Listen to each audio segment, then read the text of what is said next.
Avui fem vedella a la bourguignon, amb xampinyons, cebes, pastanaga, cansalada, vi negre, brou de carn, farina i carn, naturalment. Comencem daurant la cansalada. Daurem ara la carn fins que ens quedi ben marcada per tots els cantons. Això encara no està. Després hi posarem una mica de vi ranci, això és marca de la casa, i a continuació daurarem la ceba i la pastanaga.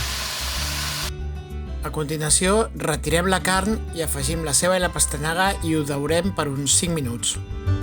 Recuperem la carn i el primer que fem és afegir-hi un parell de cullerades de farina. La torrem i després mullem primer amb el vi i després amb el brou de carn. Això ha de coure unes 4 hores.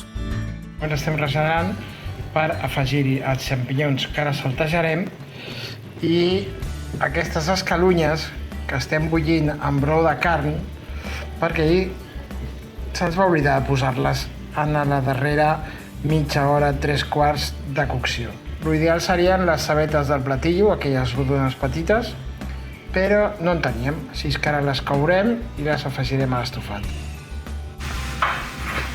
Ja tenim els xampinyons cuits, ara els reservem i els posarem amb l'estofat que estem colant. I aquí tenim aquesta vedella a la bourguignon a punt de servir. L'hem colat, hem deixat només les escalunyes, la cansalada i els xampinyons i ja està llesta ja. Ara ho emplatarem i ens ho mengem. Podeu acompanyar amb puré de patata, amb arròs blanc o sense res. I aquí tenim aquest meravellós plat de carn emplatat.